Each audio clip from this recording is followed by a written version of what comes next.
অনেকটা সময় আগে আমি এগুলো নামিয়ে রাখছি। এই যে মাছগুলো কিন্তু এখনো রান্না করা হয় না, কারণ হচ্ছে আমার শরীরটা ভালো লাগে না, সেজন্য এখনো রান্না করি না। এখন আসছি, এখন রান্না করব।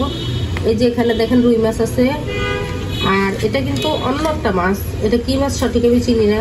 এই মাছগুলো আমি বুনা করবো। আর এই রুই মাছটা এই যে কাঁকরোল দিয়ে রান্না করা হইব। আর এই যে এখানে দেখেন মরিচ, এই মরিচগুলো কিন্তু আমি অনেকদিন আগে বাজার থেকে নিয়ে আসছিলাম।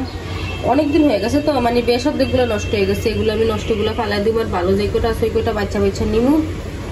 মশলা নামিয়ে রাখছি ওইখানে। মাছ রান্না করবো কাঁকরোল দিয়ে রুই মাছ, আর এগুলো হচ্ছে বুনা করবো।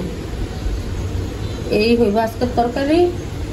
আর সাথে একটু শুটকি বুনো করতে পারি, ওইটা মানে করতেও পারি, নাও করতে পারি, ঠিক নাই। ভালো লাগতেছে না তো, যদি ভালো লাগে তাইলে করবো, অবশ্যই ভিডিওতে দেখাবো করলে।